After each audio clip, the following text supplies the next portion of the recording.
Morning students. काले आपने भण्या था द्विदળી ભ્રૂણની વિકાસની ક્રમિક અવસ્થા। આજે આપણે ભણીશું એકદળી ભ્રૂણની વિકાસની ક્રમિક અવસ્થા। મુદ્દા છે આપણા 2.4.2 ભ્રૂણ, ઠીક है। અને આમાં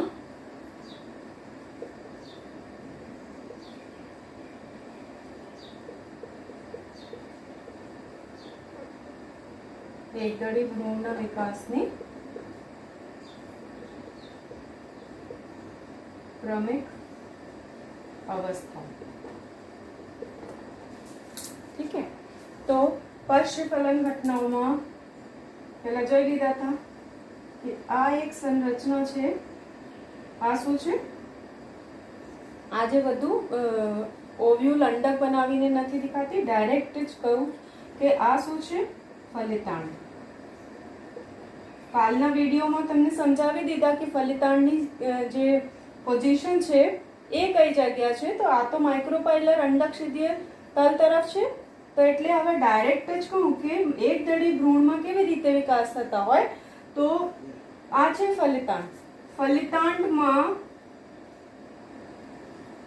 એક આયામ વિભાજન થાય તો બે કોષાના निर्माण थाय। अनुप्रस्थ एक अनुप्रस्थ विभाजन थया तो बे कोषना निर्माण थया। जे माइक्रोपाइलर एंड अंडक छिद्र तरफनी कोष छे अने आ बाजू छे चलाजल एंड अंडक तलीय ध्रुव, ठीक है। तो जे माइक्रोपाइलर एंड अंडक छिद्रीय तरफना जे कोष छे आ शुं बनावशे? तलस्थ कोष। आमा तलस्थ कोष अने डायकोट द्विदળી में ख्याल होय तो ये तलस्थ कोष बनाती थी। अने ऊपरनी जे कोष छे आ बनावशे अग्रीय कोष, एने एपिकल कोष कहीए। अने एने भ्रूण कोष पण कहीए, एम्ब्रियो कोष पण कहेवाय ने, एम्ब्रियो सेल।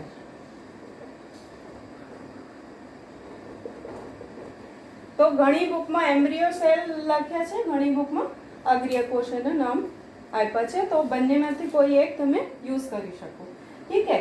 अने पहला द्विदળી भ्रूणना विकासमां शुं थता हता के तलस्थ कोषोमां घणा अनुप्रस्थ विभाजन थया तो निलंब कोष अने चूषक कोष बनती थी। आमां એકદળી ભ્રૂણના વિકાસની અવસ્થાઓમાં તલસ્થ કોષ ખાલી ફૂલી જાય, મોટી થઈ જાય તો શું બનાવશે? આ પણ એક સસ્પેન્સર જેમ કામ કરશે। કેવી રીતે? તો જો કે એક આ તલસ્થ કોષ મોટી થઈ ગઈ અને સસ્પેન્સરની જેમ કામ કરશે। સસ્પેન્સર એટલે નિલંબની જેમ काम करसे तलस्थ कोष, ठीक है। अने आ एपाइकल कोष छे, एपाइकल कोष और अग्रीय कोष। आ अग्रीय कोष में फरीवार अनुप्रस्थ डिवीजन थाय अने आ डिवीजन थी केटली कोषाओ बनशे? बे। आम बे कोषाओ बनी गई। अग्रीय कोष में कई डिवीजन थया? अनुप्रस्थ विभाजन, है ना। अने आ अनुप्रस्थ विभाजन थी फरीवार बे कोषा बनी। तो ऊपरनी जे कोष छे आ कोष ने कहीए अग्रस्थ कोष के टर्मिनल सेल, ठीक है। अने आ कोष जो बेसल सेल छे तलस्थ कोष क्या बना दिया? तलस्थ कोषाने मोटे होके निलंब बनावशे। अने आ जे बच्चेनी कोषा छे आ छे मध्यस्थ कोषा और मध्य कोषा, मिडिल सेल।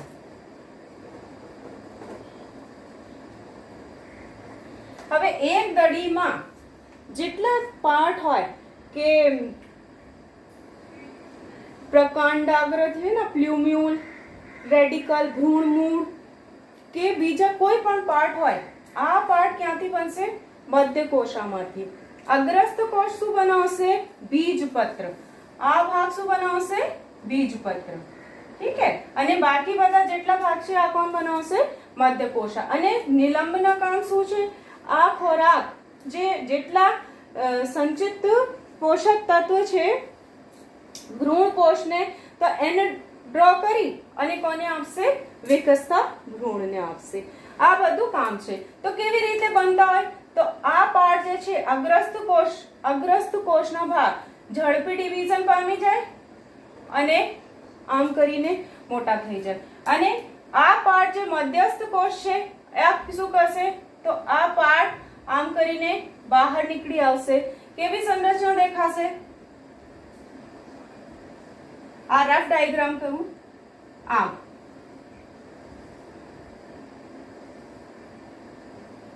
એવી એક તમને સંરચના દેખાશે. તો આ ભાગ શું છે? આ ભાગ છે અગ્રસ્ત કોષનો ભાગ અને આ ભાગ કઈ છે? તો આ ભાગ છે મધ્યસ્થ કોષનો ભાગ. ઠીક હે. તો હવે જો એક ફેર ડાયાગ્રામ બનાવું, આ રફ કરી દઉં. આ એક ફેર ડાયાગ્રામ બનાવું કે ફેર ડાયાગ્રામમાં કેવા દેખાશે?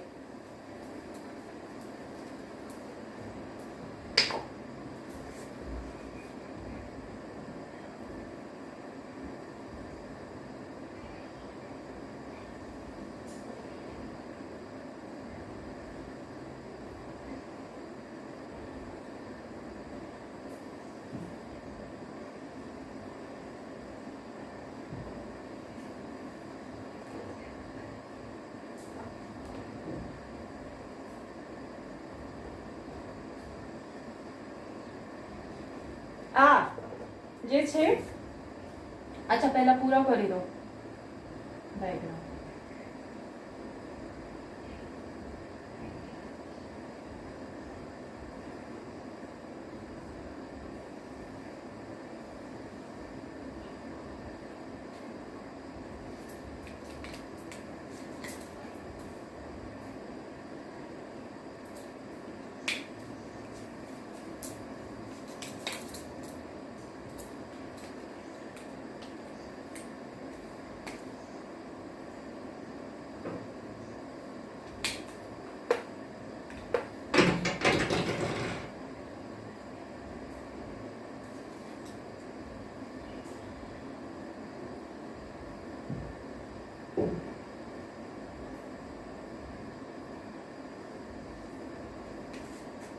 આ પાર્ટ છે આ સાઈડના પાર્ટ આ ગ્રસ્ત કોષામાંથી બનેલા છે અને શું બનાવી રહ્યા છે?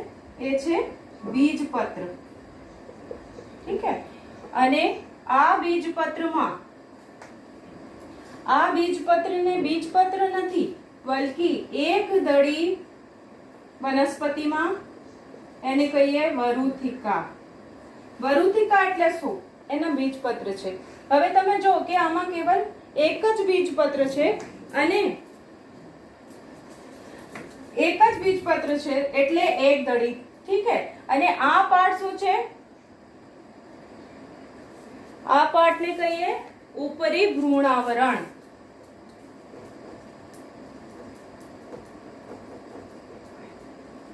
એપિબ્લાસ્ટ. ઉપરી ભ્રૂણ આવરણ શું છે? ઉપરી ભ્રૂણ આવરણ કાંઈ નથી બટ એક રેમિનેન્ટ એટલે કે બચાવવા ભાગ. બીજા બીજપત્ર જે છે દ્વિદળીમાં બે બીજપત્ર હોય તો એક બીજપત્ર તો બીજપત્ર વરુથિકામાં બદલી ગયા અને જે બીજા બીજપત્ર છે આના અવશેષ શેષ છે એની સાથે અટેચ છે અને એને કહીએ એપિબ્લાસ્ટ. ઠીક હે.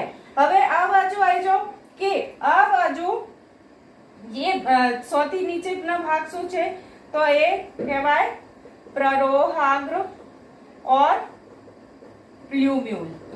એને કહીએ પ્લ્યુમ્યુલ. એની ઉપર શું છે? તો પર્ણ પ્રદાય લીફ પ્રોમોડિયા હોય.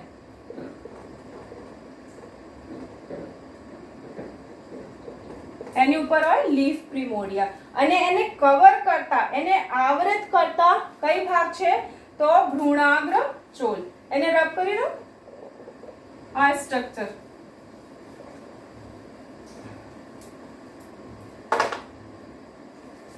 આ પાર્ટ છે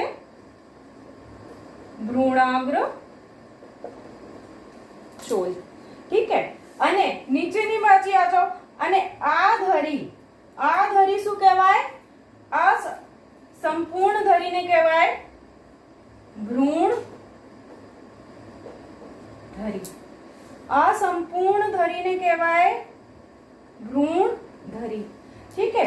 નીચેની બાજુ આવી જાઓ તો આ છે ભ્રૂણ મૂળ. એની નીચે છે મૂળની આગળ ટોપ હોય ને તો મૂળ ટોપ, અને એને કવર કરતી જે સંરચના છે તો એને કહેવાય ભ્રૂણ મૂળ ચોલ और કોલિયોરાઇઝા. એને કહેવાય કોલિયોટાઇલ, એને કહેવાય કોલિયોરાઇઝા. ભ્રૂણ મૂળ ચોલ. ઠીક है. તો હવે આ સંરચના મેં જો કે મેં પહેલાના વિડીયોમાં તમને સમજાવી દીધા કે જે કોટિલિડન બીજપત્ર ત્યાંથી જોડાયેલા હોય તો એના ઉપરના ભાગ ભ્રૂણધરીના બીજપત્ર જોડાણથી ઉપરના ભાગ શું કહેવાય? ઉપરાક્ષ. આ ભાગ શું કહેવાય? ઇપિકોટાઇલ. અહીંયા જોડાયેલા છે બરુથિકા, તો આ પાર્ટ ઉપરના પાર્ટ શું કહેવાય? ઉપરાક્ષ. અને એના નીચેના પાર્ટ શું કહેવાય? અધરાક્ષ. ખ્યાલ આવી ગયા? તો હવે તમે જે તુલના કરો એના કમ્પેરિઝન કરી શકો દ્વિદળી ભ્રૂણની વિકાસની અવસ્થાઓ સાથે.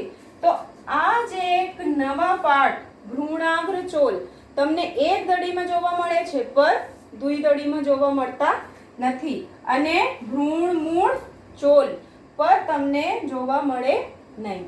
અને આ જે એક્ઝામ્પલ છે, આ ઉદાહરણ કઈ ઉદાહરણ દ્વારા આપણે સમજી શકીએ? ઘાસ. ઘાસ એક પ્રકારની એક દળી વનસ્પતિ છે અને આ ઘાસમાં આપણને એવા સંરચના દેખાય છે. તો એક સાઈડ જે છે આ છે બીજપત્ર. એના એક દળી વનસ્પતિના બીજપત્રને શું કહેવાય? બરુથિકા. ઠીક है. અને આ છે એમ્બ્રિયોનલ એક્સેસ और ભ્રૂણધરી. ભ્રૂણધરીના ઉપરના ભાગમાં શું જોવા મળે?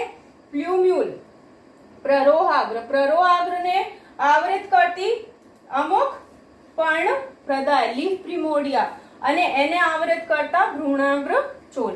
નીચેની બાજુ શું દેખાય છે? તો ભ્રૂણમૂળ. ભ્રૂણમૂળને આવૃત કરતા ભ્રૂણમૂળ ટોપ, અને સૌથી નીચેની બાજુ ભ્રૂણમૂળ ચોલ. ઠીક है. તો આ છે એકદળી ભ્રૂણની વિકાસની અવસ્થા. આગળના જે આપણા ટોપિક છે આમાં આપણે ભણીશું બીજ. એના પછી શું બનશે? હવે ભ્રૂણ બની ગયા અને ભ્રૂણ કોષ પણ બની ગયા. તો હવે સંપૂર્ણ ભ્રૂણ તૈયાર છે, પરિપક્વ ભ્રૂણ એક તૈયાર છે, અને આ ભ્રૂણ દ્વારા બનશે શું? તો નવા છોડ હવે બની શકે. તો એના આગળના જે આપણા ટોપિક છે એ છે સીડ. તો આગળના ટોપિક પડીએ સીડ.